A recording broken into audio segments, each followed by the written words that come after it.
Bonjour, très cher invité.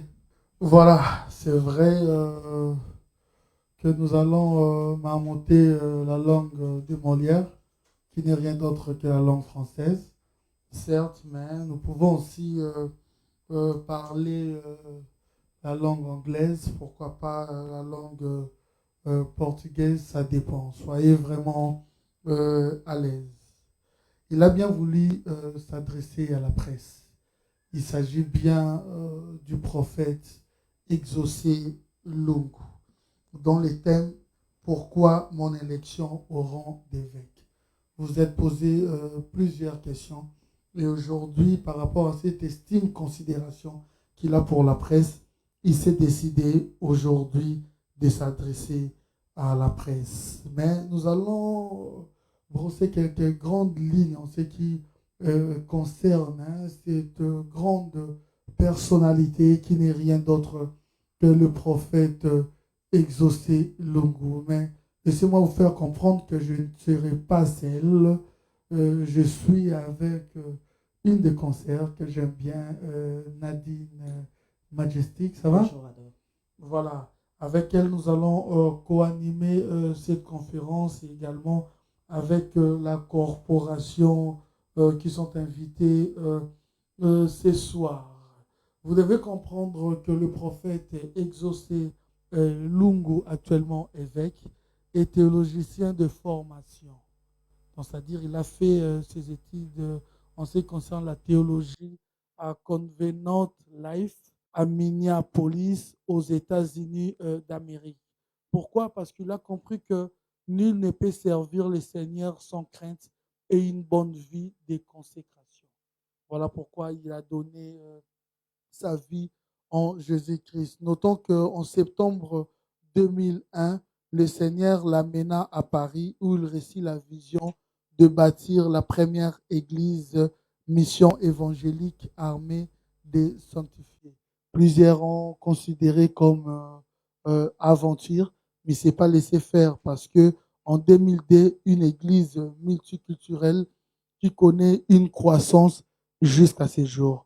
Et cette aventure est devenue réalité parce qu'il s'agissait bien d'une vision. En décembre 2006, il bâtit la deuxième église mission évangélique armée des sanctifiés dont on sigle MEAS au Luxembourg. Et il s'est établi, voilà pourquoi nous sommes là jusqu'à nos jours. Dit-on toujours derrière un grand monsieur se cache une grande dame, derrière une grande dame se cache toujours aussi un grand monsieur, car dit-on, 1 plus 1 égale à 1 en amour. Il a trouvé son amour vrai, sincère, fidèle, qui n'est rien d'autre que son épouse, pasteur Myriam Lungu.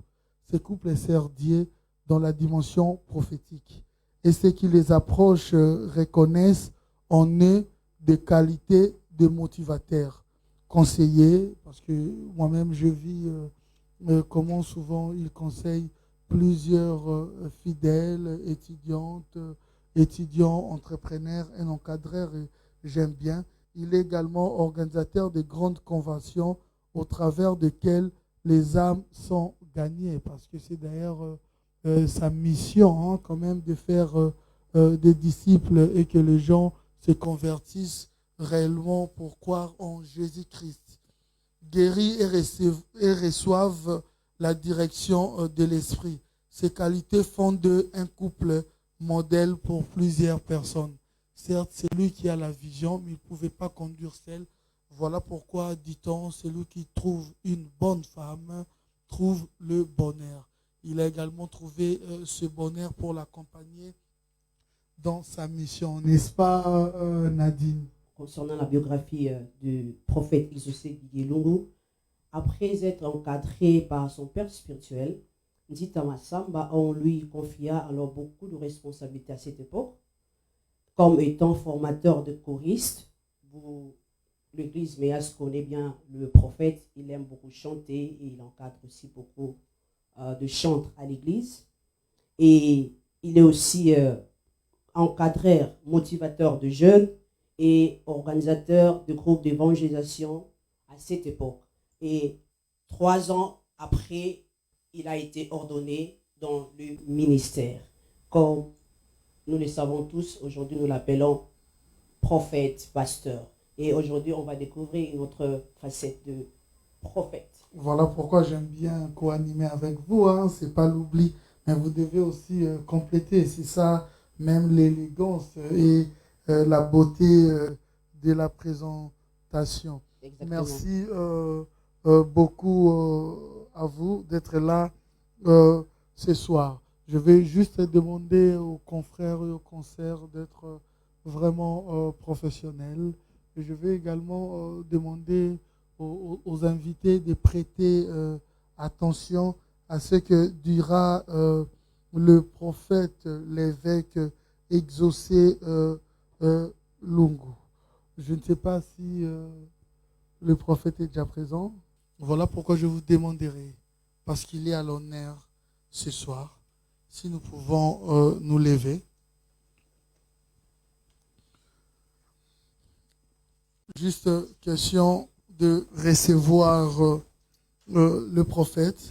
Tu t'attends à quoi? On a besoin de découvrir en fait pourquoi il est devenu évêque, c'est quoi ses motivations, et voilà. Donc on se réserve un peu parce que nous avons besoin de comprendre. Ok. C'est la raison pour laquelle nous sommes là, n'est-ce pas? Voilà.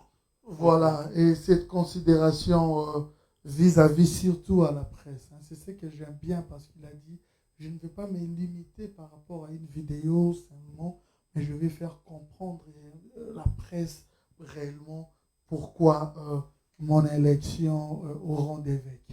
Et je pense que c'est aussi une très bonne idée, vu son ampleur, vu tout ce que le monde peut dire par rapport à lui. Et je crois qu'il était très important pour que cette conférence de presse soit organisée. Donc voilà, nous sommes en train d'attendre. Il est là Voilà. ce soir. Je vous présente le prophète. Si nous pouvons applaudir quand même. Voilà. Hein. Nous pouvons applaudir l'entrée. Applaudissons encore plus fort. Applaudissons encore plus fort le prophète Lungu.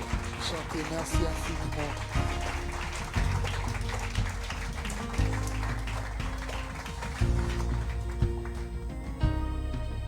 Voilà, nous pouvons nous asseoir.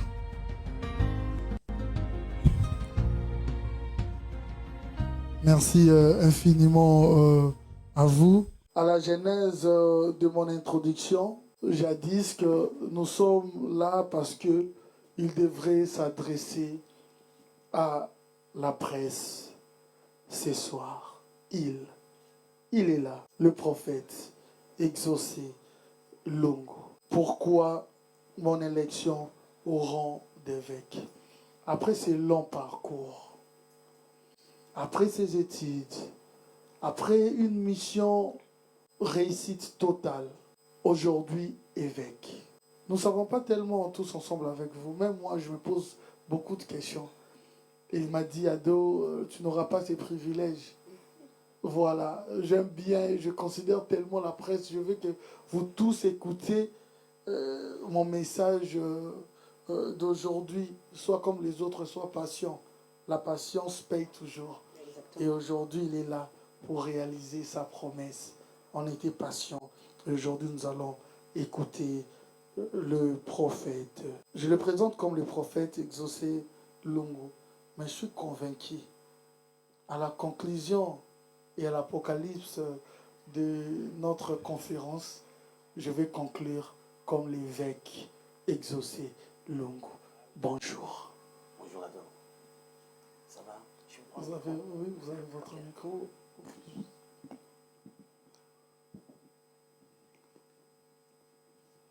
Voilà, je suis là. Voilà, vous avez promis aujourd'hui de vous adresser à la presse avec le thème Pourquoi mon élection au rang d'évêque. Nous sommes là, la presse est présente, les invités sont là, venus de partout. Une très grande délégation, la corporation, les journalistes venus de partout aujourd'hui pour écouter votre thème Pourquoi mon élection au rang d'évêque. Ok, bonjour tout le monde. Voilà, notre sujet c'est... Bon, je me présente déjà, c'est le prophète exaucé Lungu. ou je dirais l'évêque Exaucé Lungu. Voilà, je crois que la présentation a été faite. Je voulais quand même aborder cette thématique pour essayer de, premièrement, d'expliquer pourquoi j'ai accepté mon élection étant qu'évêque.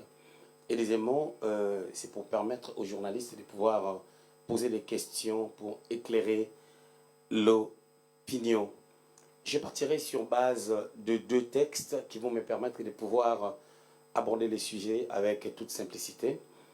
Je ne serai pas très long, mais bon, je vais essayer de prendre quelques minutes pour bien m'expliquer. Je voudrais qu'on puisse prendre déjà 1 Samuel au chapitre 16. On va prendre 2 textes. 1 Samuel chapitre 16, à partir du 3e verset jusqu'au 13e.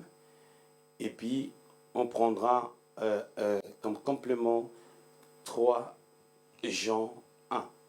Voilà, je vais lire la parole de Dieu au nom de Jésus. Tu inviteras Isaïe au sacrifice. Je te ferai connaître ce que tu dois faire. Et tu oindras pour moi celui que je te dirai. Samuel fit ce que l'Éternel avait dit. Il alla à Bethléem. Les anciens de la ville accourirent, effrayés au-devant de lui, et dirent, ton arrivée annonce-t-elle quelque chose d'heureux? Il répondit, oui, je viens pour offrir un sacrifice à l'Éternel. Sanctifiez-vous et venez avec moi au sacrifice. Il fit aussi sanctifier Isaïe et ses fils et les invita au sacrifice. Lorsqu'ils entrèrent, il s'est dit, en voyant Eliab, certainement, loin de l'Éternel, est ici devant lui. Et l'Éternel dit à Samuel, ne prends point garde à son apparence et à la hauteur de sa taille, car je l'ai rejeté.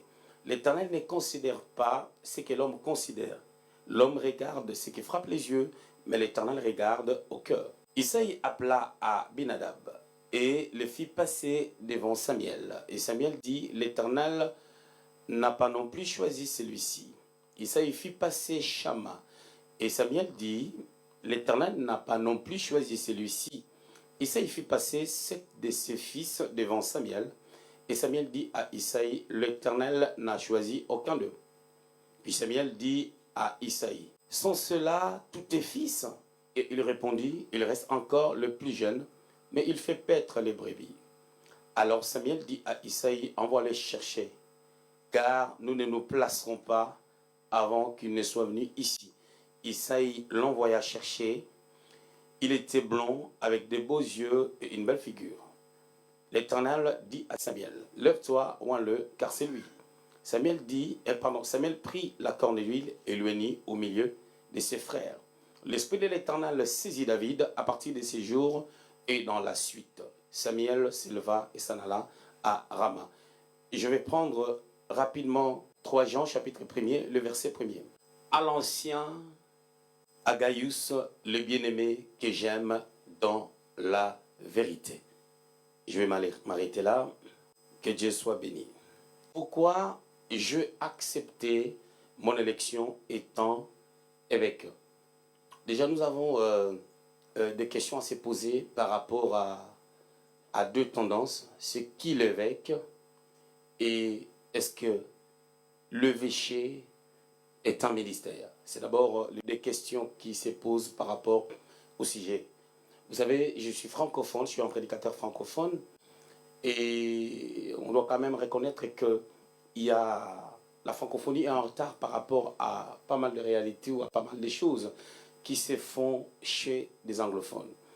Par ricochet, je vais commencer à aborder ma pensée en disant ceci. En introduction, je vais dire, je pris les textes d'un Samuel au chapitre 16, juste pour expliquer que il y a des choses qui viennent brusquement, d'une manière inattendue, parce que Dieu le veut. Dans ces textes, nous voyons, dans 1 Samuel au chapitre 16, David, parmi le fils d'Isaïe, son père, il n'était pas là lorsque le prophète Samuel est venu pour oindre celui que Dieu avait désiré pour roi d'Israël. C'est quelque chose d'étonnant parce que David n'était pas au courant. Il était dans la brousse en train de prêter le troupeau de son père. Déjà, l'histoire de la Bible approfondie nous enseigne que David est un enfant adultérin. C'est-à-dire, il n'avait pas la valeur qu'il faut, non seulement dans la famille, aussi dans la nation. Mais bizarrement, c'est lui que Dieu avait choisi. Il peut le prouver dans dans Psaume 51, le verset 7, il dit « Je suis né dans l'iniquité, ma mère m'a conçu dans le péché ». Là, David affirme que la manière dont il est venu au monde, ça n'a pas été d'une bonne manière. Donc, c'est un fils adultérin. Ça, c'est déjà la première des choses. Dans les contextes ici, nous voyons, bien que les textes ne parlent pas de l'évêché, mais les textes parlent de la royauté. Ici, Dieu choisit un homme pour le placer à la tête d'une grande nation comme Israël, la nation des dieux, une nation qui a conclu une alliance avec le Seigneur partant déjà d'Abraham, Genèse chapitre 12, et puis Dieu les confirme dans Exode au chapitre 19 au verset 6, là où il dit « Vous serez pour moi un peuple, un royaume de sacrificateurs ». Donc Israël était le peuple de Dieu. Vous connaissez l'histoire, à un moment donné, ils ont désiré, dans 1 Samuel chapitre 8, avoir un roi comme dans toutes les autres nations. Pendant qu'à 7 ans, Dieu voulait pour eux un roi réel, vivant, mais par contre invisible. C'était Dieu lui-même. Et Dieu savait qu'à un temps donné, il le placerait David à la tête. Ils ont désiré un roi, Dieu les a donné Saül. Vous connaissez l'histoire, ce n'est pas ça notre sujet. Mais arrivé dans 1 Samuel au chapitre 16, Saül est rejeté, mais il avait toujours les trônes, mais Dieu veut les remplacer. Par là, je voulais dire que nous sommes dans une saison où, vu les parcours de certains hommes de Dieu, vu les réalités qui se passent actuellement dans le monde chrétien, Dieu remplace aussi certaines personnes, ou je dirais mieux, Dieu appelle certaines personnes pour les utiliser comme il veut. C'est la souveraineté de Dieu. Alors, je pris ces textes, comme je disais tout à l'heure, que je voulais expliquer qu'il y a des choses qui viennent dans nos vies d'une manière inattendue. La marche avec le Seigneur est un... C'est comme si tu quittais Paris, tu veux venir au Luxembourg, tu n'as jamais fait le trajet. Et tu sais que tu dois aller au Luxembourg, tu as même les GPS. Mais tout ce que tu vas rencontrer durant ton parcours, dans le chemin, tu ne sais pas. Tu vas prendre les autoroutes, tu vas prendre des routes nationales, les routes européennes peut-être. Tu vas prendre aussi des routes départementales. Mais si tu n'as jamais fait ces chemins, tu ne sais pas. C'est-à-dire quand on donne sa vie au Seigneur et qu'on commence à servir Dieu de la première année, on ne sait pas ce qui va se passer après, même s'il y a des prophéties. Il y a des réalités qui nous brisquent.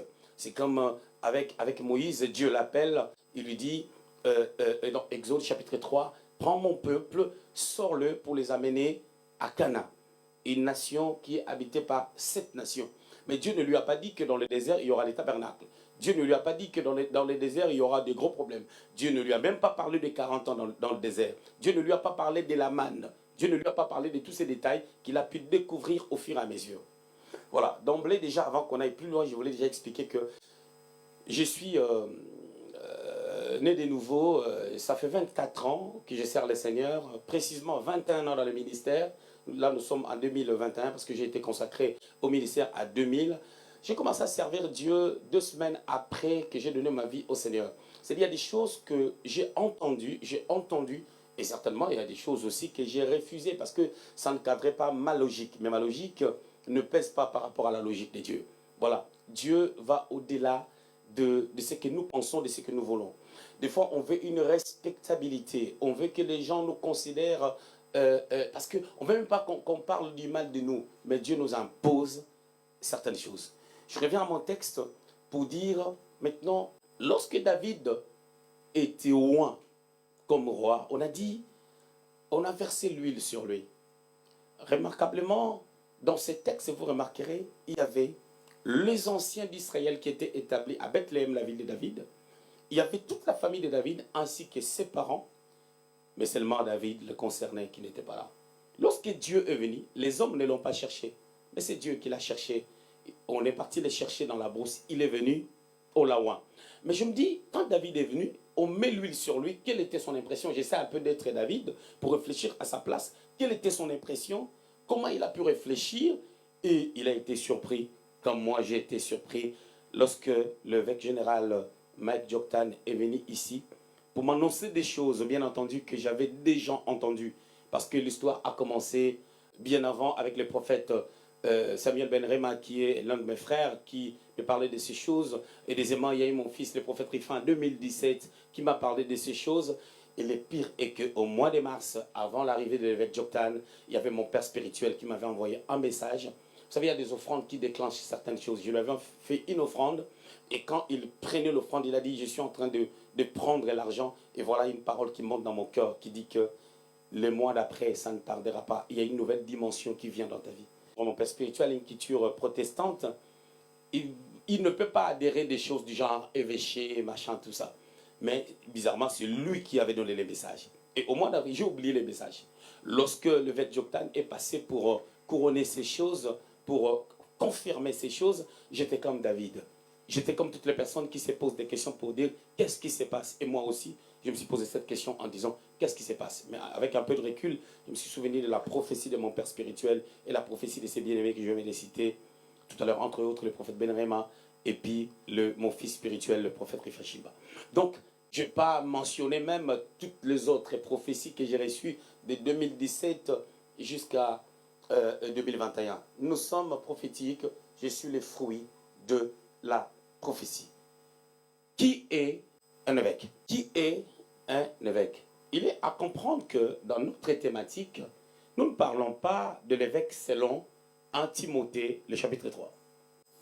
Il s'agit bien, bel et bien de deux choses. Je vais m'expliquer. Dans 1 Timothée au chapitre 3, on dit, si quelqu'un aspire à la charge d'évêque, il a fait une bonne chose. Ce n'est pas de ça qu'on est en train de parler. Les évêques d'1 Timothée au chapitre 3, du grec, c'est épiscopos. C'était des dirigeants d'église, mais qui dirigeaient en communauté, en collège. Les apôtres les confiaient les charges, et ce n'était pas une seule personne. Comme dans l'église où je dirige, MEAS, nous avons des anciens et nous avons des bergers. Ils forment un corps pour la direction de l'église au moment où nous, les ministres, ne sommes pas là. Pour prendre une décision, ils peuvent le faire en commun. Je suis responsable de l'église, moi le prophète exaucé. Il y a mon épouse qui est pasteur, il y a une de mes filles qui est évangéliste. Mais j'ai un corps, j'ai 2 bergers, j'ai aussi des anciens. C'est-à-dire, ils forment un corps. Si nous ne sommes pas là pour prendre une décision, une seule personne ne peut pas prendre cette décision. Ils doivent s'associer. C'est comme ça que ça se passait à l'église primitive, c'est-à-dire à l'église du 1er siècle. Et ces gens-là, on les appelait des épiscopos, les évêques, qui étaient des dirigeants. Vous remarquerez, dans le livre de Jacques, on dit, si quelqu'un est malade, qu'il appelle les anciens, compris pour lui, en lui une adulte. 2 mentions, qu'il appelle les anciens. C'est-à-dire, on doit prier pour lui à plusieurs anciens. Et puis on doit lui mettre de l'huile. Mais étant ministre de Dieu, quand je vais prier pour quelqu'un, je ne dis pas que l'huile c'est mauvais. Je n'ai pas forcément besoin d'huile. Je n'ai pas forcément aussi besoin d'être accompagné de quelqu'un. Alors les anciens d'1 Timothée au chapitre 3, c'était des pasteurs, des pré-pasteurs qui dirigeaient en collège. C'est pour ça même, il est écrit qu'ils doivent être propres à l'enseignement. Ils prêchaient, ils dirigeaient, mais en communauté. Et d'autres, on les sortait du lot pour les élever. Entre autres, une personne comme Timothée, dans 1 Timothée chapitre 4, le verset 14, si je me trompe, Paul est en train de dire à Timothée, ne néglige pas les dons que tu as reçus, premièrement par prophétie et deuxièmement par imposition des mains des anciens. C'est-à-dire que Timothée, on sous-entend que Timothée était l'un des anciens à Éphèse, il a été élevé au rang de ministre pour commencer à diriger l'église et les anciens se sont mis ensemble pour prier pour lui afin de lui transmettre un don qui était annoncé par la prophétie premièrement et puis il a reçu par l'imposition des mains. Mais ici, nous parlons d'une culture qui a connu une tendance au fil du temps. Je m'explique. 3 Jean 1, le verset 1. Je lis un petit texte. Souvent, les gens ne font pas attention à ça. La Bible dit, à l'ancien, virgule, à mon bien-aimé Gaius, que j'aime dans la vérité. Qui parle? Il s'agit des gens, l'apôtre du Seigneur, le cousin du Seigneur, fils de Salomé. Jean est né à l'an 5. Sa mère était la sœur de Marie, la mère de Jésus. Il se permettait le luxe de mettre sa tête sur la poitrine de Jésus. Peut-être parce qu'ils avaient des affinités familiales, ou peut-être parce qu'il était une personne, un disciple que le Seigneur aimait bien, comme lui-même il dit, qu'il était le disciple que Jésus aimait. Voilà. Il mettait sa tête sur la poitrine de Jésus et ça sous-entend qu'il entendait directement le battement du cœur du Seigneur. Il était profond dans la révélation. On peut le voir dans son évangile. Son évangile n'est pas resté sur le simple fait, mais l'évangile des gens est le seul évangile qui avait une touche avec une onction particulière et un sens de la révélation. Il commence les textes en révélant le Christ comme Dieu. Et personne ne l'a fait parmi les 3 autres évangélistes qui ont écrit les évangiles. Voilà. Alors c'est Jean qui dit à l'ancien. Ici, lorsque Jean parle dans 3 Jean, nous sommes entre l'an 85 et 90.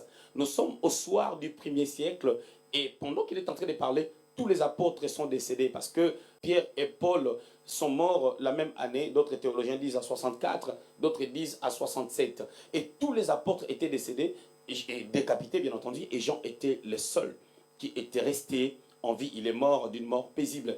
Il a dépassé même, il est mort quasiment à une centaine d'années parce qu'il a vécu jusqu'à 105. Il est né à l'an 5. Et lorsqu'il parle, on est entre 85 et 90.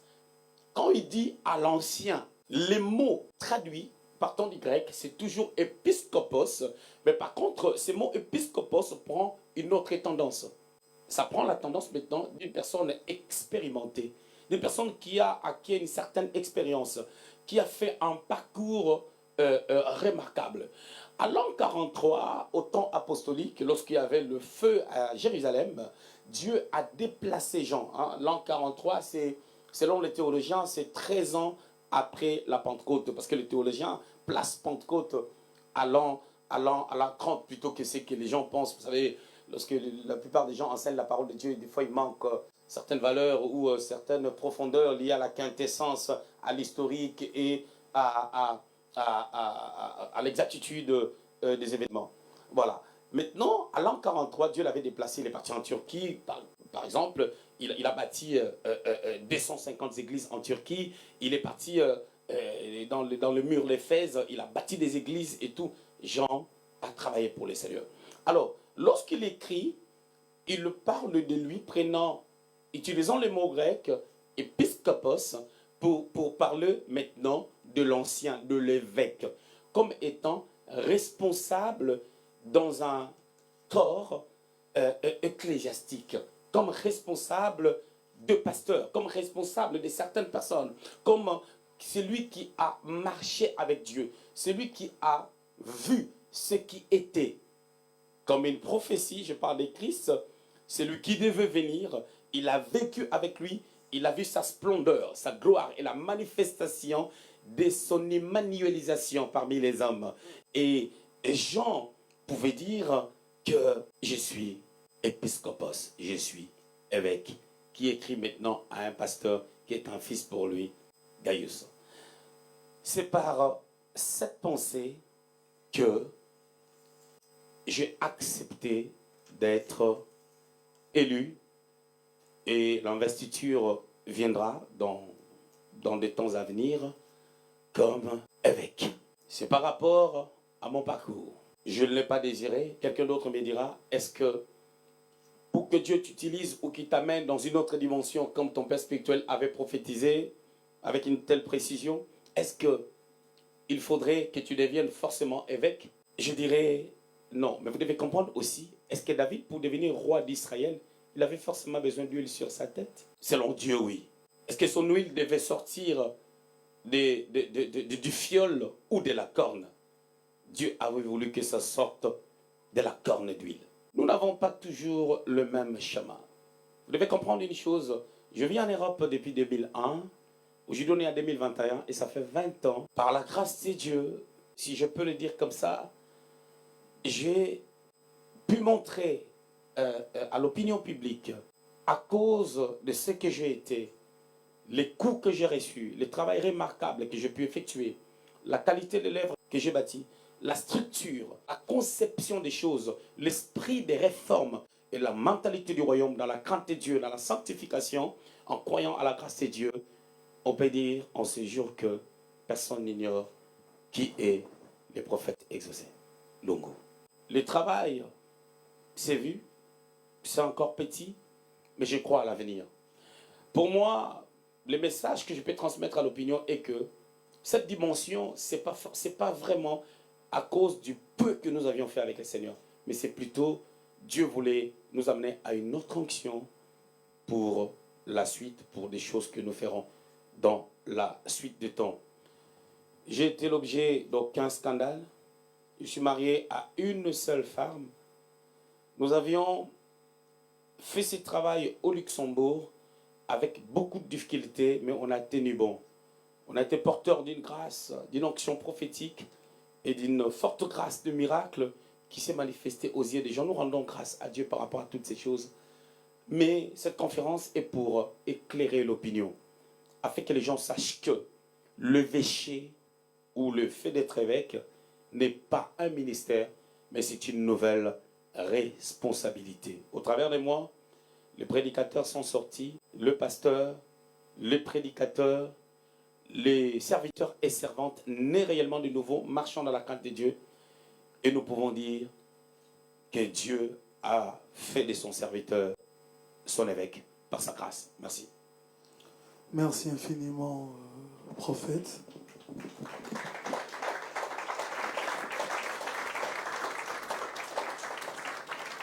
Waouh, ça a été vraiment formidable et surtout précis. Maintenant, nous passons à la série de questions avec la presse. Juste, je vais demander à la confrérie, quand vous avez la parole, si vous pouvez juste vous lever en vous présentant. Après, vous pouvez poser votre question. S'il vous plaît, c'est une conférence de presse. Ce n'est pas un débat. Vous posez la question et le prophète va répondre. Juste après la presse, nous allons accorder également aussi aux invités, parce qu'il y a des invités qui viennent de partout, des invités des marques également, ceux qui auront quand même la parole, qui voudront bien poser une question. Le prophète est disposé pour vous. Nous allons commencer avec la presse. Du Verger Kanyama, journaliste indépendant. Alors, ayant bien suivi votre exposé d'aujourd'hui, j'ai une première question à double volet. Alors, par rapport à votre parcours et votre expertise liée à ce texte de 3 Jean, par rapport à l'ancien épiscopos, évidemment, aujourd'hui, prophètes dans le monde entier, même dans la francophonie, il y a des hommes de Dieu aussi ayant un très grand parcours ou qui aujourd'hui ont des œuvres dont les résultats sont palpables, que ce soit dans le milieu anglophone, que ce soit dans le milieu francophone. Mais pourquoi à eux ce titre n'a pas directement été proposé, ou ce titre n'est pas directement collé à eux? Nous entendons certains hommes de Dieu ayant organisé des croisades, impacté des générations, mais garder ce titre-là de pasteur, de prophète ou d'apôtre directement. Pourquoi est-ce que prophète particulièrement chez vous?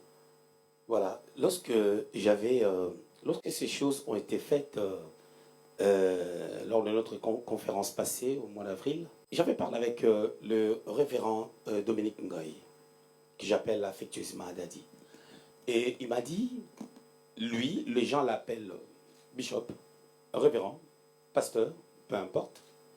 Et à cause de ce qu'il est et de son parcours, il m'a donné un simple conseil. Il a dit, prie à Dieu quand tu sens la chose en toi, vas-y dans cette direction. Et j'ai beaucoup aimé son conseil. Je voulais dire que tu me poses une question, je ne suis pas ces gens-là pour répondre à leur place. Parce que là, c'est moi.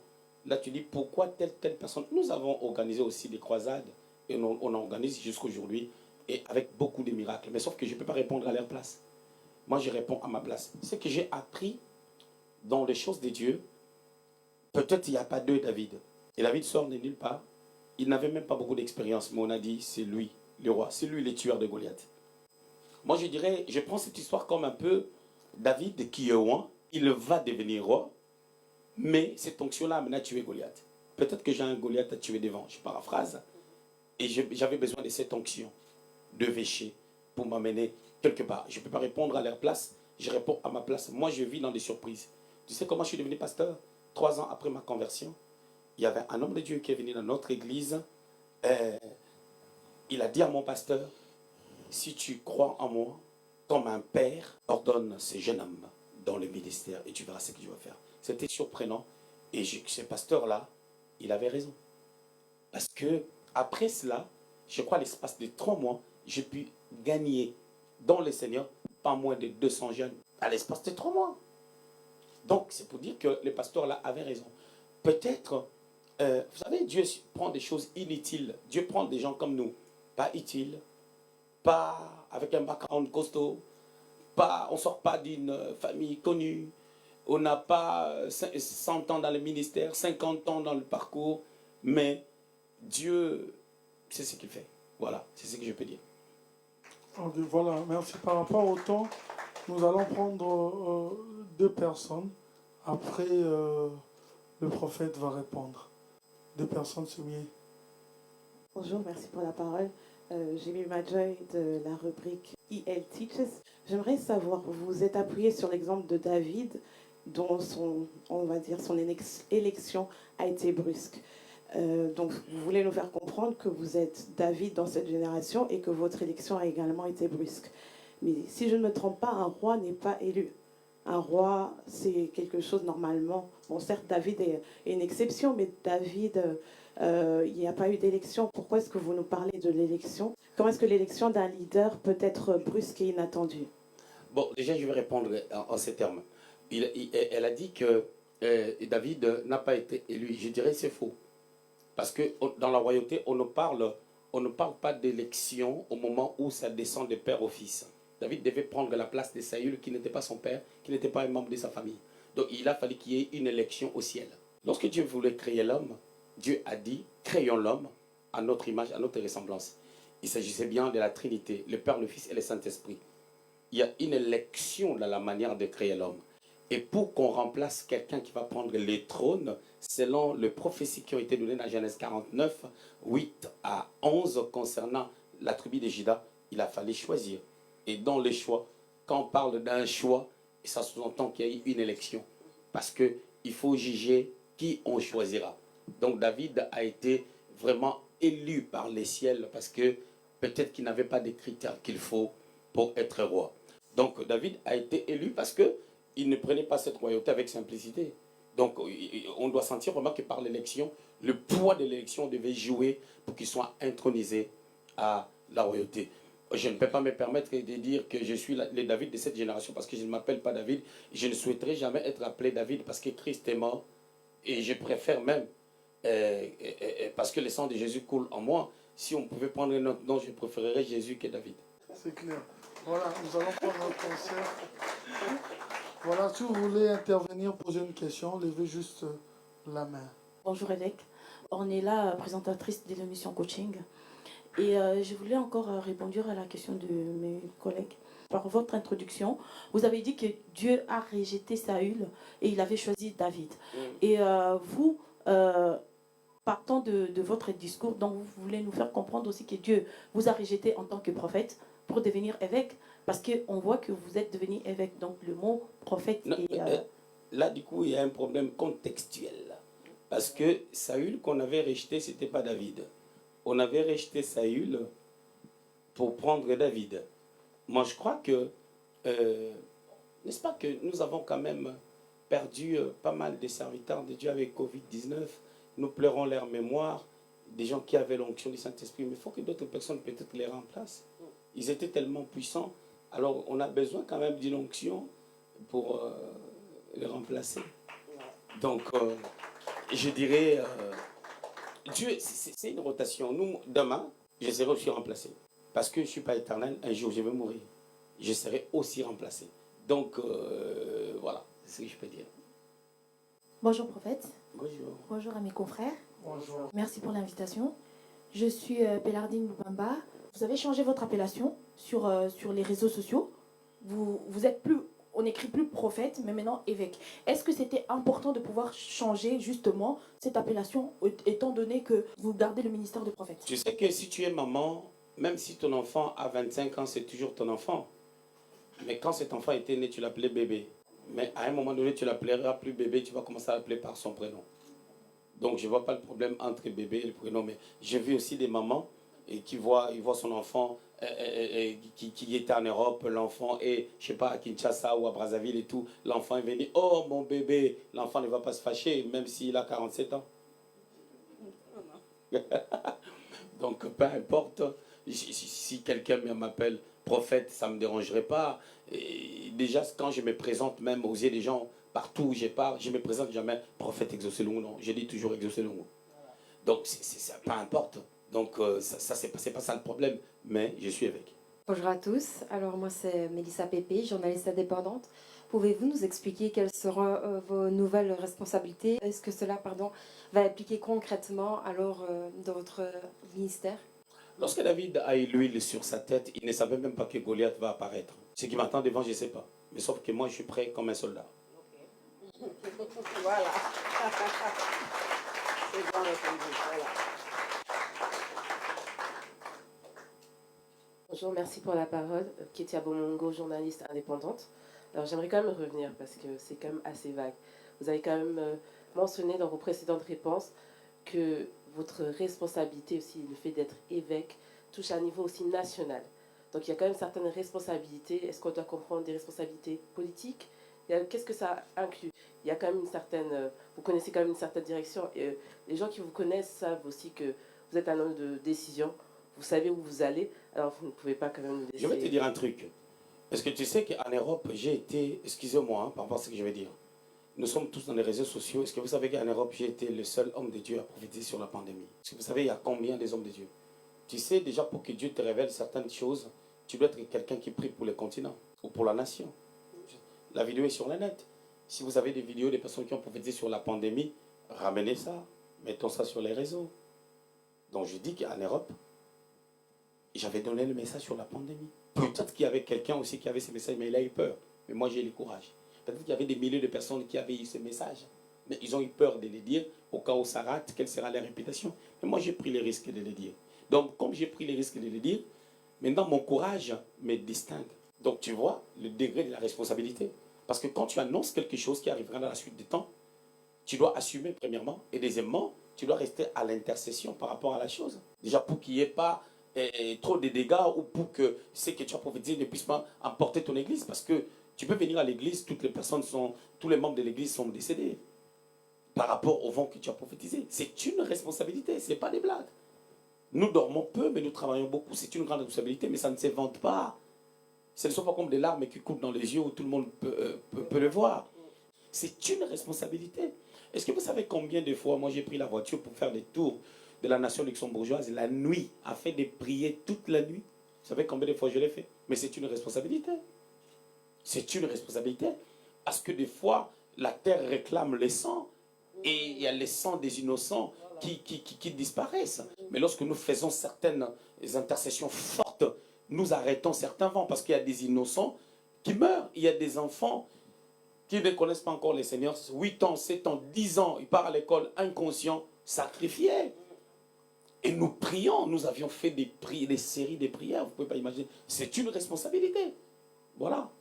Donc, c'est par rapport à ça que je sais certaines choses qu'on a pu faire par la grâce de Dieu en coulisses. Et à plusieurs reprises, lorsque la chose s'est présentée, lorsqu'on a prophétisé, lorsqu'on a dit, j'ai dit oui, je suis avec. Il avait fait mention de quelque chose, il avait dit, est-ce que c'est la politique? Moi, je crois que la responsabilité de l'Église, c'est de soutenir toute personne élevée en dignité, selon ce qui est écrit dans Romains chapitre 13. On doit prier pour le roi, on doit prier pour le duc, on doit prier pour le président, on doit prier pour les autorités. C'est notre responsabilité. Hein? Voilà. Moi, je crois que nous avons la responsabilité de prier pour les autorités.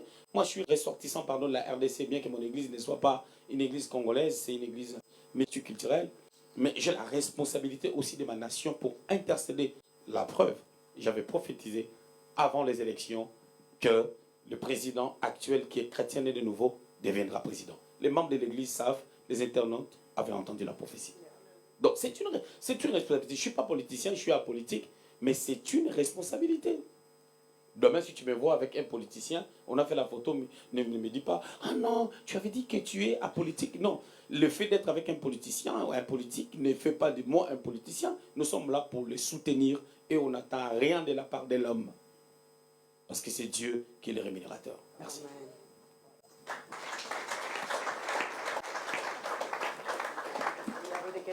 Voilà, nous avons fini avec la presse. Bonjour Ok. à tout le monde, bonjour, évêque. Bonjour. Alors ma question se base sur ce qui s'est passé, comme nous savons le sujet d'aujourd'hui, le 10 avril, on était tous devant les téléphones quand on a vu l'évêque Mike Joktan dire devant tout le monde que vous avez été élu au rang d'évêque. Et 2 semaines plus tard, vous avez annoncé une conférence de presse. Ma question est de savoir pourquoi faire une conférence de presse avant la cérémonie officielle de votre élection en tant qu'évêque. Est-ce que lorsque tu es une maman, tu tombes enceinte, tu vas faire la layette après l'accouchement ou avant l'accouchement?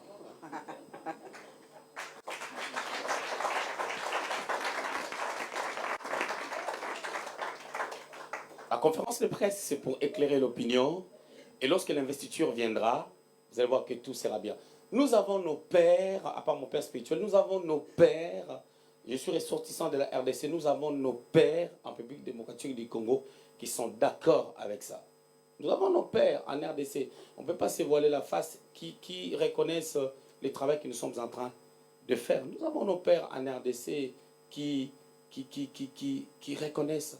Et il y a certains que je vais rencontrer quand je vais aller au Congo dans peu de temps. Voilà, donc chaque nation a ses pères. Lorsque l'évêque Joktan est venu, il est du Gabon. Je suis de la RDC, nous avons aussi nos pères. Il est en contact avec certains de nos pères de la nation, entre autres le pasteur Jean Bosco Kindomba, l'évêque général, l'archevêque général Kankens Albert, que je vais rencontrer là. Et il y a moi-même, comme je disais tout à l'heure, j'ai informé le révérend Dominique Ngoy, que j'appelle affectueusement Daddy. Et voilà, donc nous avons des pères, sans parler de mon père spirituel, et par qui je suis sorti ministériellement.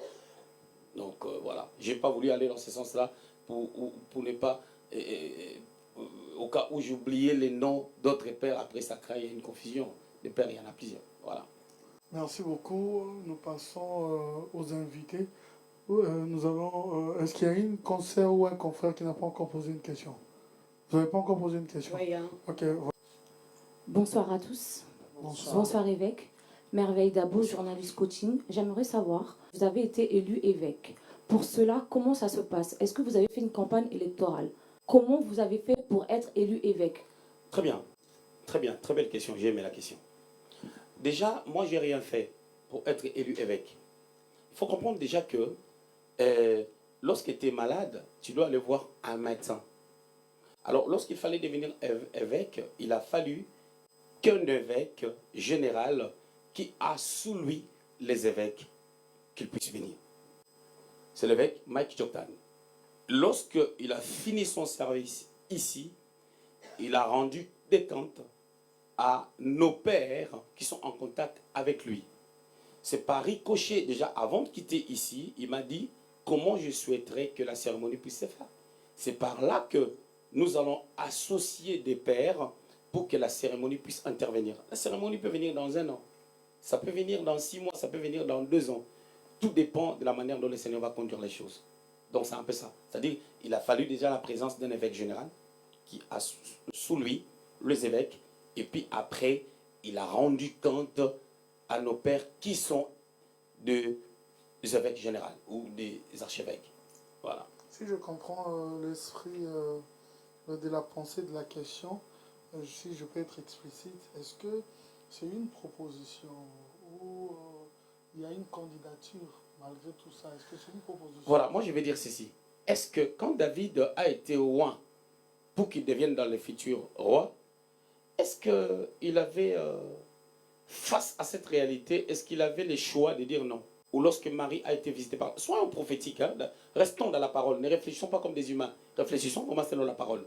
Est-ce que Marie avait un choix de dire « je ne veux pas du Messie dans mon ventre ». Quelqu'un d'autre va dire oui, mais étant servante de Dieu, elle a dit qu'il me soit fait selon ta parole. Quand la parole vient de l'Éternel, l'Esprit rend témoignage à notre esprit que cela vient de Dieu. Et à ce niveau, je n'avais pas de choix. Parce que j'ai entendu ça plusieurs fois. Je fais selon mes choix. J'ai dit non. Je n'ai pas voulu. Mais bizarrement, cette fois-ci, je me suis senti coincé. Si on peut voir la vidéo, j'étais dans un état... je ne sais pas comment expliquer ça. Voilà. Pendant un moment, j'étais hypnotisé. Je ne sais pas si je pensais à quoi. Je ne sais pas si j'étais où. Et pendant un temps, c'est comme si j'ai perdu connaissance. Voilà. C'est ce que je peux dire. Voilà. Passons aux invités, s'il vous plaît. Après, nous pouvons rebondir avec nos amis de la presse. Bonjour. Bonjour. Je suis Garcia. Quand on parle d'élections, on parle des urnes, des votes, des candidatures comme les autres ont posé.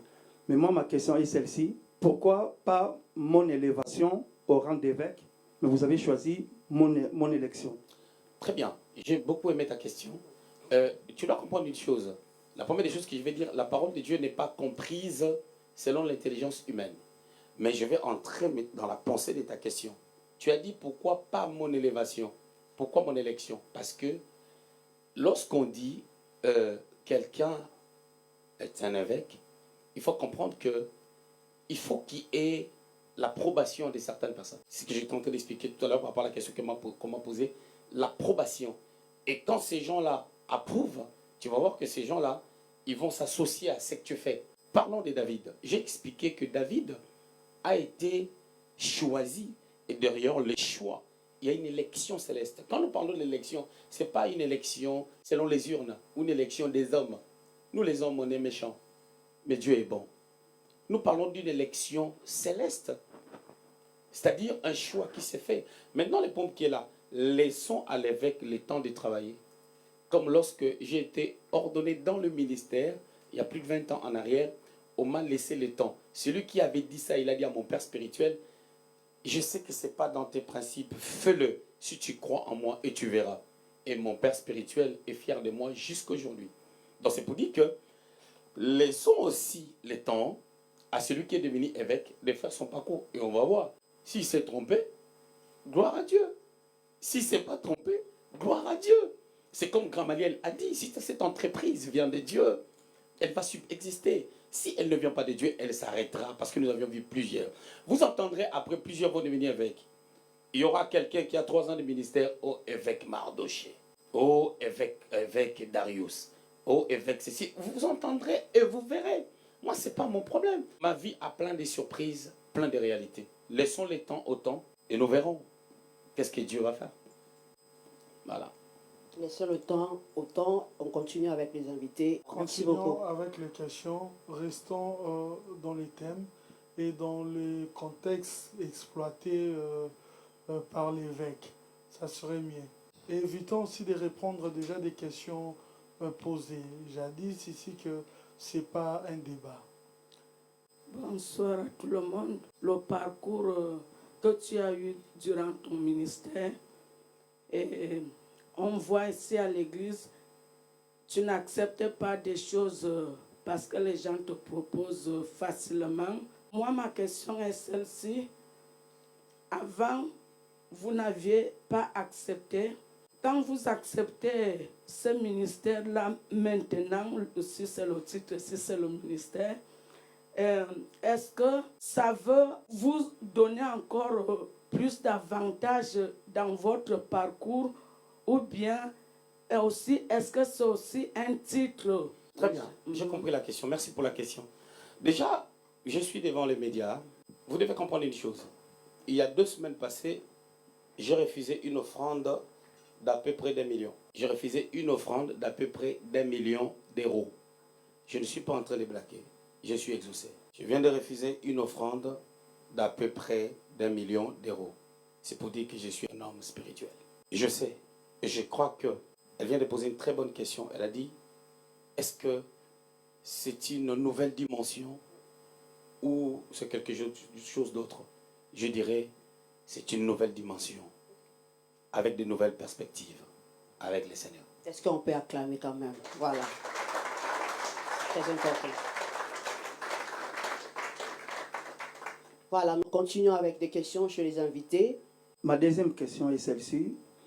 Quand on est élevé au rang d'évêque, je dirais par rapport à la nation dont vous êtes devenu évêque, est-ce que l'État de cette nation doit aussi connaître qu'il y a un évêque? Très bien, très belle question, très très belle question.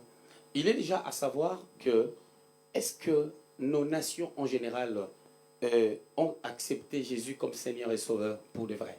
Tout commence par là.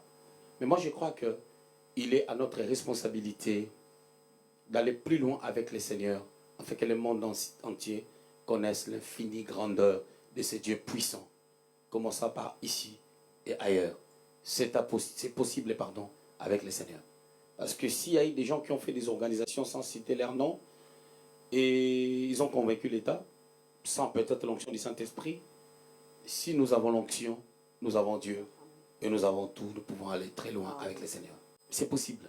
Et je crois, selon la petite grâce que le Seigneur m'a faite et la manière dont j'ai vu la course de ma vie, moi je me dis, je ne quitterai pas cette terre sans que je laisse réellement des traces. Et parlant des traces, entre autres, je crois que c'est ce que tu es en train de dire. Merci. Voilà. Rapidement, voilà. Je vais poser une question. Vous pouvez ramener le micro, s'il vous plaît. Alors, je vais poser une question, évêque exaucé, pour nous qui avons, dans notre parcours scolaire, fréquenté les écoles catholiques. Ce n'est pas pour nous la première fois d'entendre cette connotation d'évêque. Alors, j'allais vous poser la question de savoir, est-ce qu'il existe un lien entre votre évêché et celui que l'on trouve chez les catholiques? Est-ce qu'il y a un lien? Est-ce que vous êtes reconnu aussi là-bas comme un évêque aussi? Est-ce que demain, aujourd'hui évêque, est-ce que demain on vous appellera aussi pape exaucé comme là-bas ça se passe? Moi je dirais, tu sais, quand quelqu'un devient évêque chez les catholiques, c'est qu'il a été reconnu par les pères. On est bien d'accord? Et c'est la même chose avec nous, c'est ce que j'ai tenté d'expliquer tout à l'heure. Que nous avons nos pères et nos pères. Est-ce que vous savez que je peux vous sortir des textos de mon père spirituel qui est même derrière moi en train de me mettre la pression quand aura lieu l'investiture? Donc quand mon père spirituel approuve, le ciel a approuvé. Amen. Tu comprends? C'est-à-dire, eux aussi, ils ont leur père.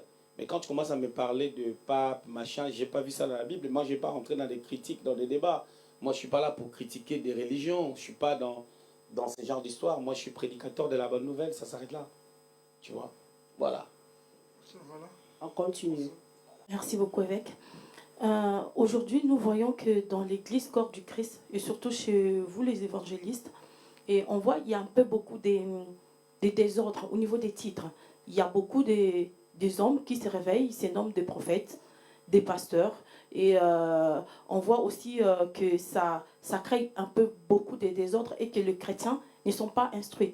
Et les chrétiens, ils n'ont rien. Et tous ces gens-là, ils ramènent, ils nous disent que vous êtes des prophètes comme vous aujourd'hui, vous êtes devenus évêques. Mais quel est le message vraiment que vous voulez apporter à l'Église Corps du Christ? Ou quelle est votre vision? Qu'est-ce que vous allez apporter en plus? Je dirais, les gens le verront dans la suite des temps. Il faut laisser peut-être 5, 10 ans, 15 ans, 20 ans. Pourquoi? Parce que quand David, au Laouin, quelqu'un peut dire, pourquoi toutes ces cérémonies? Mais les jours qu'il a tué Goliath, 1 Samuel chapitre 18, à partir du 6e verset, on a commencé à chanter pour lui. On a fait une chanson pour lui. Au lieu de chanter pour Dieu, David a amené les gens à l'abomination contre l'Éternel et à pécher contre l'adoration de Dieu. Au lieu de chanter pour Dieu, ils ont chanté pour David. Ces jours-là, lorsqu'ils mangeaient à la maison, parce qu'ils allaient être des esclaves des Philistins, ils ont compris que lui, il a fait la différence. Donc laissons le temps au temps, et on va voir à quelle dimension le Seigneur va nous amener. Voilà. Autre question. Rebonjour évêque. Pour rebondir sur la question de ma consoeur, j'aurais aimé savoir si vous, par l'accroissement de vos responsabilités, si vous comptez collaborer avec vos collègues, peut-être responsables aussi, ou si je peux dire évêques dans leur nation, pour parler du continent européen. Est-ce que vous comptez collaborer avec des pères ou des personnes considérées comme des pères dans leur nation? Mais déjà, je suis en bonne relation avec... je ne vais pas aller dans le sens à citer les noms des gens, mais j'ai cité quelques noms ici. J'ai cité quelques noms ici. L'œuvre de Dieu s'est fait toujours en collaboration. Bon, Joktan était venu ici, l'évêque général, Maître Joktan. C'est un évêque, donc on est déjà en collaboration. Pour ne citer que lui, par exemple. J'ai cité d'autres de nos pères ici. Vous savez, en RDC, qui place les gens comme évêques? C'est l'archevêque Albert Kankeda, que je vais rencontrer dans un mois. Donc, on collabore toujours. Vous savez que je fais partie d'une grande communauté Covenant Life aux États-Unis. Ce sont des blancs qui sont des américains qui sont assez âgés, qui croient à ce que nous faisons, qui sont venus ici pas une fois. Donc voilà, le travail de Dieu s'est fait toujours en collaboration. Mais sauf qu'on ne collabore pas aussi avec tout le monde. Des questions pour clôturer. Perla qui avait une question, voilà. Rebonjour évêque. Bonjour. Je voulais juste dire, demander ceci. On voit en fait, en tant que prophète, vous avez gravé plusieurs échelons, vous avez fait beaucoup de choses, vous avez travaillé pour Dieu, et de l'autre côté, vous avez été la cible. On vous a vu dans les médias, on vous a vu comment, comment on a pu critiquer, on a pu vous critiquer, vous avez eu beaucoup de critiques par rapport justement à ce que vous faites. Et là, faire une conférence de presse, est-ce que cela ne sera pas traduit comme une forme d'orgueil parce que vous venez présenter en fait un certain niveau que vous avez plus ou moins atteint, qui n'est pas un niveau facile. Et j'aimerais juste savoir en fait le véritable but en fait de cette conférence de presse. Si vous pouvez nous éclaircir encore ce but de cette conférence de presse. Moi, je vais dire une chose. Pourquoi Dieu crée ce mysticisme-là de venir placer un enfant dans le ventre d'une jeune femme innocente? Vous ne voyez pas que Dieu a créé des problèmes à Marie? Et moi, je veux ça. Donc, vous ne savez pas que Marie a eu des problèmes de réputation, des problèmes. Si je commence à refuser tous les problèmes qui en découlent, c'est que je suis en train de dire je suis plus que le Seigneur. Et moi, je ne vais pas qu'on touche à ma vie. Non. On va dans la direction où le Seigneur veut. Moi, je dis, parlant de la vision, parlant de ce qui va arriver dans la suite des temps, je crois que c'est plutôt les problèmes des temps. Moi, je n'aime pas parler avant. Moi, je n'ai jamais dit, en organisant même un programme, quand je faisais des programmes à Paris ou à Kinshasa, je dis jamais, venez, vous allez voir, Dieu va faire ceci, Dieu va faire cela. Je ne crois pas que c'est la méthode de Dieu. Moi, je crois à une chose. Lorsque je fais des programmes, il y a des miracles.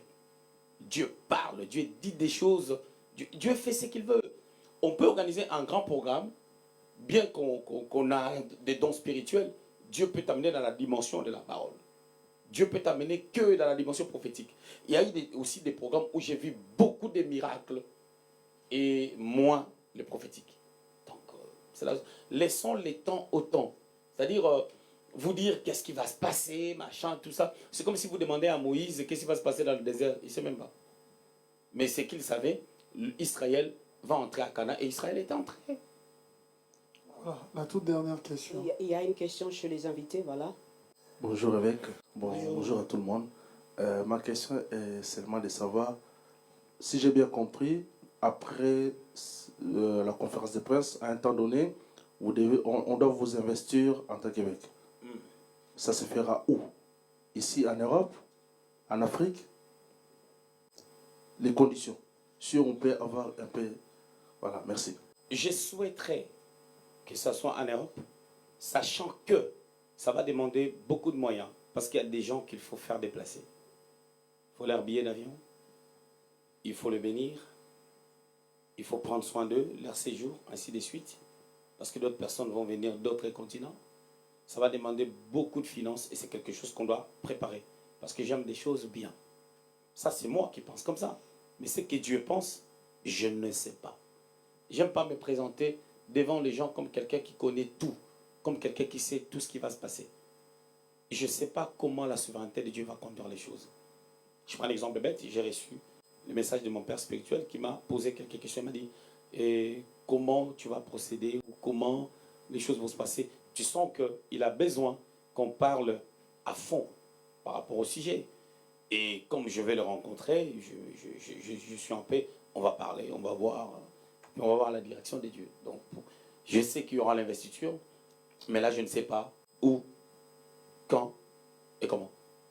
Voilà, nous allons rattraper le confrère pour qu'il ne soit pas lésé.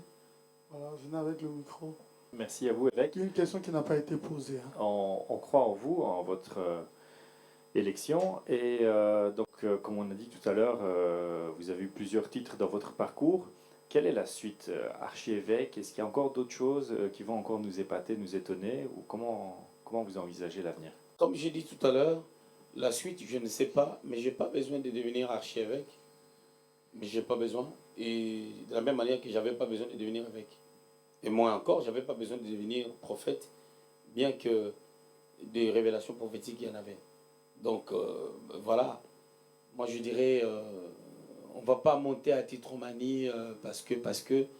Mais je me dis, voyons ce que Dieu va faire par rapport à son œuvre. Le plus important, c'est l'œuvre de Dieu.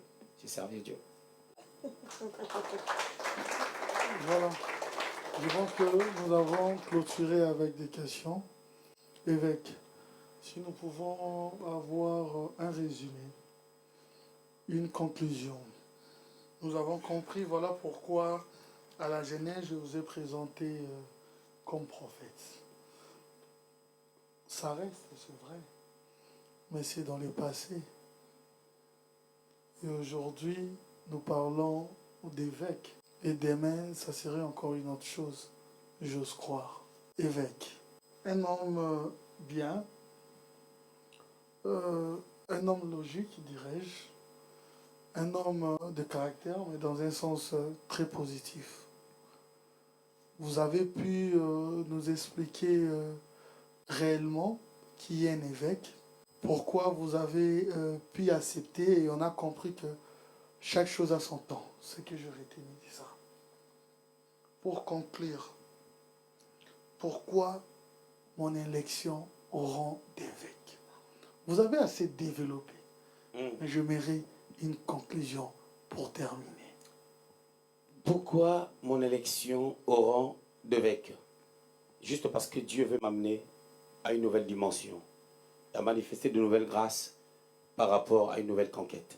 J'ai un but, j'ai un appel, j'ai une mission à accomplir, pas seul, avec mon épouse Mariam Lungu, avec toute l'église qui est rattachée à moi, leur Père. Je crois que c'est ça la mission. Aller plus loin avec le Seigneur, accomplir de grandes choses. Je ne crois pas à ce christianisme-là où les choses n'impactent pas, où les gens ne peuvent pas dire « Waouh, Jésus-Christ c'est Seigneur ». Je crois à ce christianisme. Donc je crois qu'il y a des dimensions. Pour une autre personne, ça ne sert à rien. Pour moi, ça sert à quelque chose. Donc on n'est pas pareil. Si quelqu'un aime le pâte, moi j'aime les frites. Donc ne faisons pas un débat là-dessus, parce que les gens et les couleurs ne discutent jamais. Au moment où le péché est biblique, je rends grâce au Seigneur. Un message fort pour conclure. Pour conclure, je vais dire merci. Quelques remerciements aussi. Oui, je veux dire merci. Merci particulièrement à tous les hommes de Dieu qui m'ont écrit, qui m'ont soutenu.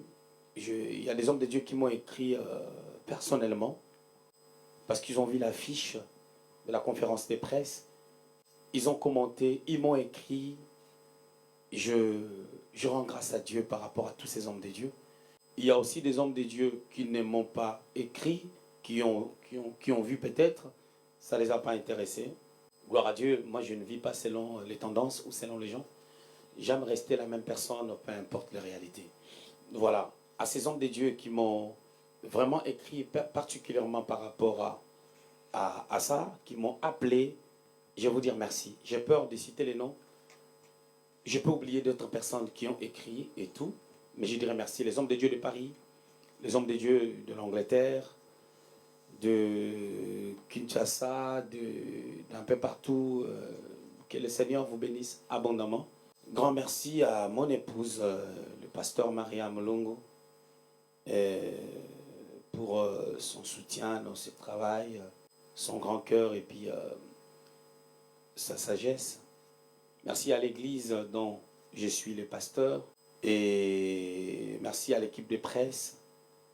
Merci à toutes les équipes dirigeantes de la MEAS. Merci au corps pastoral, aux bergers, aux anciens. Merci à tous les responsables de l'église. Que le Seigneur vous bénisse. Je ne vais pas me mettre à citer vos noms de peur que je puisse oublier certaines personnes parce que vous êtes nombreux. Merci aux journalistes de la MEAS, les journalistes de l'extérieur. Et grand merci à mon père spirituel, le révérend Dita Massamba, Alphonse, autrement dit la bonne terre. Merci à mes amis d'Alliance avec qui nous travaillons en étroite collaboration, entre autres l'apôtre Alidor. Voilà. Mon AF, le prophète Benrema Samuel, ainsi que tous les pasteurs qui m'aiment, qui me soutiennent. Que Dieu vous bénisse abondamment. Voilà, qu'est-ce que je vais rajouter encore? Merci à ma mère qui m'a porté dans son ventre. Ma mère va suivre l'émission, elle est toujours contente quand elle voit ces choses. J'aime entrer dans son cœur pour voir un peu ce qu'elle ressent. Que Dieu soit béni. Et je dirais merci à ma famille, mes frères et sœurs qui sont à Paris, ici au Luxembourg, tous les Lungu. Vous savez, vous êtes, votre papa vous avait dit que vous êtes comme la RDC. Que Dieu vous garde.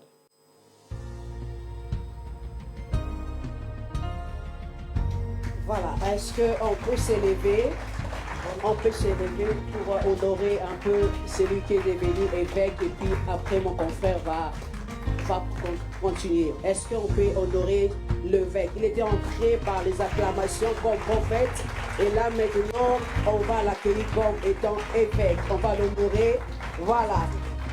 Et après, mon cher ami, confrère, il va continuer le programme. On n'a pas encore fini. Veuillez vous asseoir. Merci beaucoup. C'était juste pour l'honorer en tant qu'évêque. Merci. Voilà, c'est vraiment gentil. C'est une bonne chose. Et je dirais, si nous sommes arrivés à la fin, mais Méas a prévu quelques cocktails. Exactement, oui. Pour les invités ainsi que pour la presse. Mais la presse également qui coordonne l'évêque. Je sais que nous allons faire cet effort. C'est facile, non, maintenant? Prophète, évêque. Oui, c'est ça en fait. Quelle appellation? Hein? Vous allez vous habituer comme nous les blédards. Quand tu quittes Kinshasa, on t'appelle maintenant parisien. Tu t'adaptes. Même si tu as fait juste quelques jours, on t'appelle parisien. Vous allez vous habituer, c'est vrai. Et l'évêque, ceux qui voudront bien, l'équipe va organiser quelques séances de photos. À l'église, ça pose pas trop de problèmes parce qu'à l'église, tout le monde m'appelle papa. Donc, même les noms des prophètes à l'église, ça n'existe même pas. Voilà. Donc, même si on parle d'évêque, ça ne les dérange pas parce que tout le monde m'appelle papa. Ok. Mais pour le monde entier, appelez-moi Exaucé Longo, c'est pas grave. Non, évêque. J'aime cette simplicité, mais nous sommes obligés de vous élever, hein, quand même. Nous avons cette obligation, quand même, de vous honorer. Je sais que vous êtes une personne simple. Voilà, des fois, vous vivez dans la discrétion, mais nous voulons quand même témoigner vos bienfaits. C'est bizarre que toi, tu me trouves simple. Exactement. Mais les gens trouvent que je suis compliqué. Dans la vie, on a toujours des détracteurs. Mais c'est l'image qui compte. Voilà. Merci infiniment. Il y aura séance de photos. Mais je voulais également ici remercier une dame. C'est vrai, communément, vous l'appelez pasteur. Mais je me dis, malheureusement pour le roi Salomon, parce qu'elle n'avait pas existé à cette époque. Parce que si elle avait existé, on n'allait jamais écrire la polygamie sur le roi Salomon. Elle, c'est Madame Mariam Lungu. Maman de maman, voilà. Elle est là. Nous avons cette grâce qu'elle puisse maîtriser l'évêque qui est là parmi nous. C'est ce que j'aime avec ma femme. C'est pas une femme collante. C'est pas quelqu'un qui me colle à la peau. Partout, elle doit être là derrière. Tu fais quoi? Tu vas où? Tu fais quoi? Elle est à la maison. Elle sera là au culte demain. Sûre d'elle. Non. Merci beaucoup à cette femme. Merci beaucoup. Réellement, à travers elle, je peux traduire ces écritures que celui qui trouve une femme trouve le bonheur. Hein, parce que ça reste une théorie, mais avec vous, on peut vivre la pratique. Voilà. Merci infiniment à vous tous. Merci également à celle qui est très belle d'ailleurs, une concert que j'ai co-animé avec elle, Nadine Majestic. J'aime bien. Sinon, nous avons co-animé. Vous avez quelque chose à dire? Ah bon, qui commence bien, finit bien. On est presque à la fin, disons. On va vous remercier, dire merci à tout le monde. Merci pour votre présence et surtout votre patience. Nous sommes très ravis de savoir qu'il y a aussi des personnes qui aiment l'évêque parce que vous êtes là, parce que vous l'aimez. N'est-ce pas? Donc voilà, nous sommes très contents que vous soyez là et comme le confrère vient de le dire, on va procéder aux photos, je crois, séance photo maintenant. Je vais vous livrer un secret parce que vous avez aussi posé la question en ce qui concerne la conférence. Vous savez, ceux qui connaissent l'évêque, c'est quelqu'un qui aime aussi la discrétion. mais qui a subi quand même beaucoup de mensonges par rapport à ses détracteurs. Et nous, la presse, quand même, nous l'avons demandé, non, il est temps quand même que nous pouvons également éclairer aussi l'opinion publique sur la personne que vous êtes, sur vos actions. Également dire non à la presse, peut-être, il a quand même du mal, parce qu'il donne certaines valeurs à la presse. Et c'est quelqu'un de bien. Voilà pourquoi il a décidé qu'on puisse réaliser, même dans les jours à venir, quand même, on prendra part en ce qui concerne cet homme. Parce que quand on a des gens bien, qui font quand même du bien dans la communauté, à travers la nation, c'est très important aussi de soutenir des hommes pareils, c'est très important. Et j'ai approché le monsieur, j'ai approché l'évêque, j'ai approché Exaucé Lungu, j'ai approché le prophète, tous ces personnages, parce que ce sont des personnages. Voilà, et je trouvais que nul n'est parfait, mais il a quand même plus de bien que du mal. Voilà. Merci infiniment à lui. Pour clôturer, je dirais merci à l'équipe technique, Francis Zigna, merci également à Firme, merci également à Destin Boca, Michael Ange, Gloire Photo, merci infiniment à vous. La conférence sera diffusée, cette conférence sera diffusée sur B1 Télévision, dans plusieurs plateformes, Exaucé Lungu TV également, dans plusieurs plateformes et dans plusieurs chaînes de télévision. Je pense bien que le programme vous serait communiqué dans les jours à venir. Merci infiniment à vous. J'ai beaucoup aimé la discipline, le respect. J'ai beaucoup aimé également la réussite de l'organisation. Je dirais merci également aux organisateurs. Vous êtes vraiment gentils. Cet accueil, c'est vraiment super. Merci infiniment à vous. Une manière pour nous de bien vous recevoir. Le cocktail, le protocole est là. On va vous servir quelque chose. Ceux qui voudront bien échanger quelques minutes rapidement avec l'évêque, parce que vous avez toujours échangé avec le prophète. Mais c'est une grâce ce soir. Vous allez échanger avec l'évêque. Toi qui es ici, tu as l'avantage par rapport aux autres, parce qu'aujourd'hui tu parles avec l'évêque. Voilà. Donc vous allez échanger avec l'évêque. Merci infiniment à vous. C'était Ado Yue, journaliste, présentateur également. Merci infiniment à vous. Je voulais ajouter aussi merci à Ado de travailler, collaborer ensemble. Est-ce que vous pouvez acclamer Ado pour le travail qu'il a fait? Voilà, nous sommes très honorés. Voilà, merci infiniment.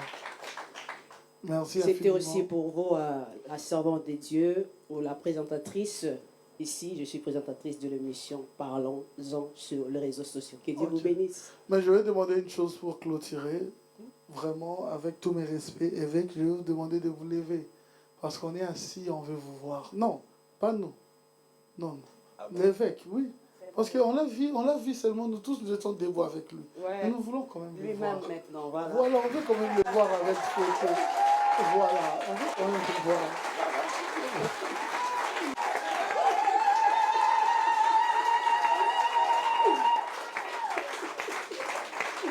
Merci infiniment. C'est comme ça que nous avons conclu notre conférence. Voilà. Merci beaucoup. Merci à tous. Merci.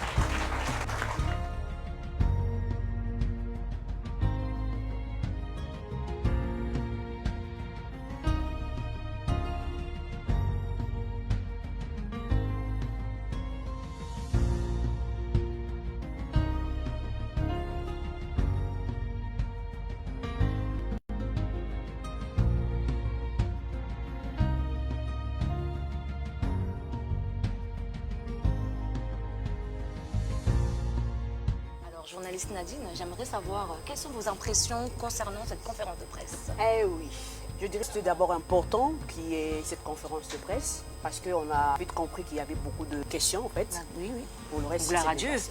Oui, gloire à Dieu. Alors j'aimerais aussi également savoir Par rapport à votre avenue au Luxembourg, comment a été l'accueil? L'accueil était chaleureuse. Voilà, j'ai dit d'abord merci à mon père et puis à l'équipe d'organisation, et en même temps je dirais aussi merci à la corporation de la presse, et puis surtout merci à l'église Méas. Merci beaucoup pour votre accueil, votre gentillesse. Voilà, que Dieu vous bénisse. Voilà, j'ai récupéré notre journaliste indépendant Duverger Kanyama. Bonsoir Duverger. Bonsoir Merveille. Comment allez-vous? Ça va, grâce sur grâce, et vous? Amen. J'aimerais savoir quelles sont tes impressions concernant cette conférence de presse. Personnellement, j'ai été beaucoup émerveillé par rapport à la qualité du travail, à l'excellence, mais aussi sa souplesse par rapport à la réponse aux questions.